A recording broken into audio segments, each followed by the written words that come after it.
अस्सलाम वालेकुम दोस्तों, कैसे हैं आप? Welcome back to my channel. तो आज हम न्यू टॉपिक के साथ हाज़िर हुए हैं। आज हम जानेंगे स्ट्रेस क्या है, इसके कितने टाइप्स हैं, इससे क्या-क्या नुकसानात होते हैं। तो बिना टाइम ज़ाया करे चलें वीडियो को स्टार्ट करते हैं।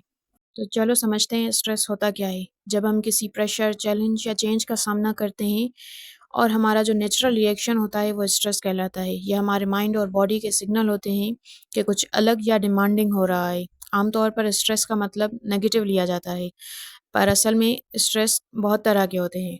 तो सबसे पहले बात करते हैं एक्यूट स्ट्रेस की। ये शॉर्ट टर्म होता है जो किसी भी सडन प्रेशर, फियर या अनएक्सपेक्टेड सिचुएशन की वजह से होता है। ये नेगेटिव भी हो सकता है और पॉजिटिव भी हो सकता है अकॉर्डिंग टू सिचुएशन। ये जो है गुड स्ट्रेस में भी आ सकता है और बैड स्ट्रेस में भी आ सकता है। अब जानते हैं गुड स्ट्रेस क्या होता है। गुड स्ट्रेस को हम यू स्ट्रेस भी कहते हैं। ये वो स्ट्रेस होता है जो हमें मोटिवेट करता है, अलर्ट बनाता है और अच्छा परफॉर्म करने में मदद देता है। फॉर एग्ज़ाम्पल, एग्ज़ाम से पहले थोड़ा स्ट्रेस फ़ील होता है ताकि आप टाइम पर तैयारी करो, है ना? कि कैसा पेपर होगा, ये चीज़ें। जॉब इंटरव्यू का स्ट्रेस होता है, इससे क्या करते हो, तो आप जो है वो अच्छी तैयारी करते हो, ठीक है ना? ऐसे ही इसका बेनिफिट क्या होता है? इससे हमारा फोकस इम्प्रूव होता है, हमारी प्रोडक्टिविटी बढ़ती है, एनर्जी और क्रिएटिविटी जो है वो एक्टिवेट होती है हमारी, और इससे हम गोल अचीविंग में भी अच्छे हो जाते हैं। तो ये यू स्ट्रेस भी जो है वो टेम्पररी होता है और सिचुएशन कंट्रोल होती है इसमें, है ना? अब आप सोचोगे कि जो मैंने एग्जांपल दिए उसमें तो आप नर्वस होते हो, ये स्ट्रेस कैसे हुआ? तो चलो तुम्हारी ये कन्फ्यूजन भी दूर कर देते हैं। देखो, नर्वसनेस और गुड स्ट्रेस दोनों सेम नहीं है, पर कभी कभी दोनों एक जैसे फील होते हैं। गुड स्ट्रेस में पॉजिटिव टेंशन होती है जो आपको मोटिवेशन, फोकस और एनर्जी देती है, जबकि नर्वसनेस एक इमोशन है जो अक्सर लेक ऑफ कॉन्फिडेंस, फेयर या डाउट से आता है। और गुड स्ट्रेस में आप चाहे थोड़ा प्रेशर फील करते हो, लेकिन आप रेडी टू कैपेबल होते हो। और नर्वसनेस में अक्सर आपको लगता है कहीं गलत ना हो जाए या मैं फेल ना हो जाऊं, ठीक है? और ये आपके माइंडसेट से भी कुछ रिलेट करता है। तो मैंने जो है वो ग्रोथ और फिक्स माइंडसेट पर वीडियो बना रखी है, अगर आपने वो नहीं देखी तो वो भी प्लीज़ देख लीजिएगा। इसकी लिंक मैं डिस्क्रिप्शन में डाल दूंगी। देखो, नर्वसनेस ये किसी भी स्ट्रेस टाइप का अर्ली रिएक्शन हो सकता है, बट ये खुद स्ट्रेस नहीं होता। ये गुड और बैड दोनों हो सकता है। गुड स्ट्रेस के वक्त आप थोड़ी जो है वो नर्वसनेस फील कर सकते हो लेकिन अगर आप उस फीलिंग को कंट्रोल करके एक्शन में बदल दो तो वो गुड स्ट्रेस कहलाता है। देखो, नर्वसनेस एक शॉर्ट टर्म फीलिंग है, वो अगर आप उसे हैंडल कर लें तो वो गुड स्ट्रेस में बदल सकती है। इसके बाद हम जानेंगे बैड स्ट्रेस के बारे में और उसके बाद क्रॉनिक स्ट्रेस के बारे में। तो चलें, अब समझते हैं बैड स्ट्रेस क्या होता है। ये वो स्ट्रेस होता है जो ज़िंदगी में प्रॉब्लम्स को क्रिएट करता है। जब स्ट्रेस ज़्यादा हो जाए या लंबा चलने लगे तो ये इमोशनल, मेंटल और फिज़िकल हेल्थ को इफ़ेक्ट करता है।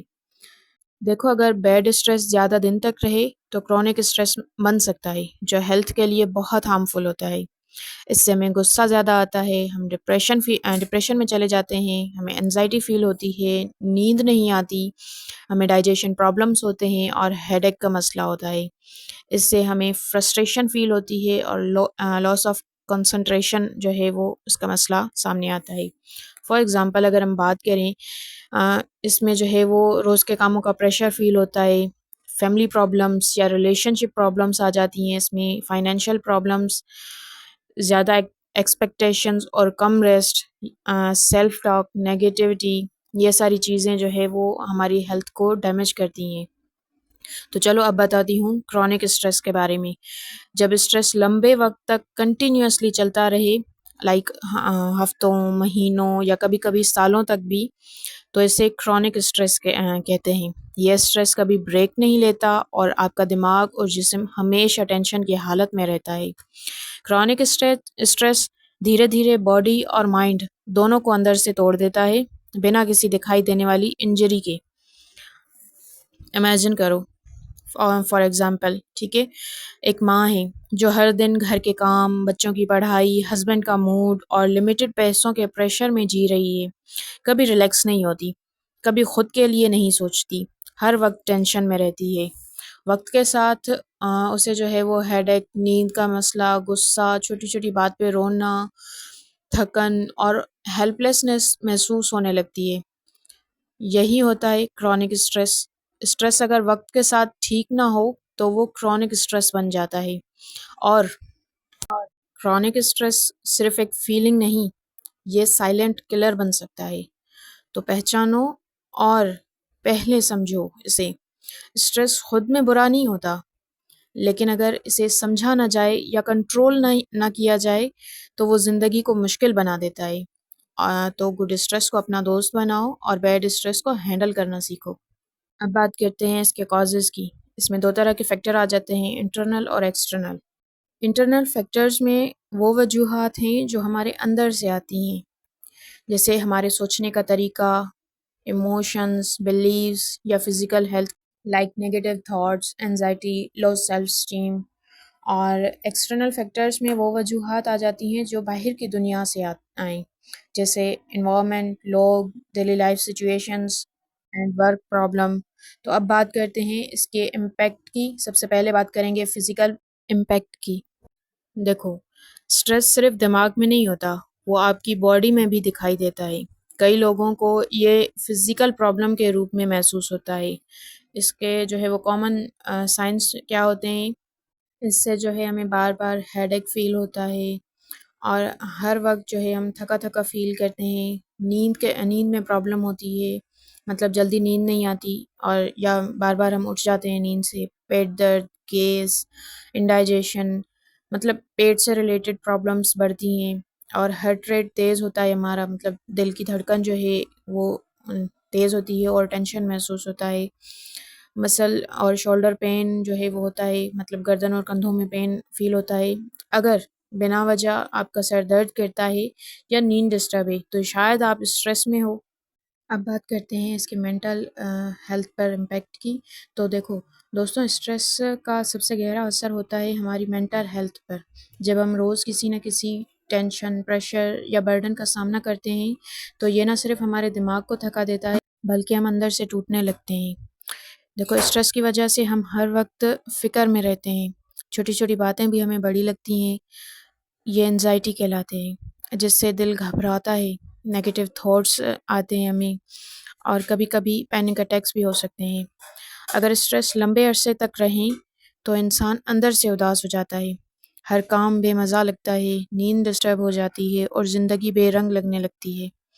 इसे हम डिप्रेशन कहते हैं और ये एक सीरियस मेंटल हेल्थ इश्यू है। इसे इग्नोर ना करें। और स्ट्रेस के अंडर रहने वाले लोग अक्सर छोटी बातों पर गुस्सा करने लगते हैं। कभी हँसना, कभी रोना, मूड का बार-बार बदलना उनके लिए नॉर्मल हो जाता है। कई बार तो इंसान स्ट्रेस की वजह से लोगों से दूरी बनाता है और अकेला रहना पसंद करता है, किसी से बात नहीं करता और ये लोनलीनेस उसकी मेंटल हेल्थ को और बिगाड़ देती है। और स्ट्रेस की वजह से हमें कंसंट्रेशन प्रॉब्लम भी होते हैं। स्ट्रेस से देखो इतना दिमाग भरा रहता है कि किसी भी काम पर ध्यान नहीं लगता हमारा। पढ़ाई हो, काम हो या प्लानिंग, सभी मुश्किल लगते हैं। ये कॉग्निटिव फंक्शनिंग का इफ़ेक्ट होता है। तो दोस्तों देखो, स्ट्रेस सिर्फ़ एक फीलिंग नहीं है, ये आपके दिमाग, सोच और ज़िंदगी के हर पहलू को इफ़ेक्ट करता है। इसलिए अपनी मेंटल हेल्थ का ख़्याल रखना बहुत ज़रूरी है। अगर कभी लगे कि स्ट्रेस कंट्रोल से बाहर हो रहा है, तो किसी ट्रस्टेड दोस्त, फैमिली मेंबर या मेंटल हेल्थ एक्सपर्ट से बात करना हमेशा बेहतरीन स्टेप रहेगा। अब बात करते हैं इमोशनल इम्पैक्ट की।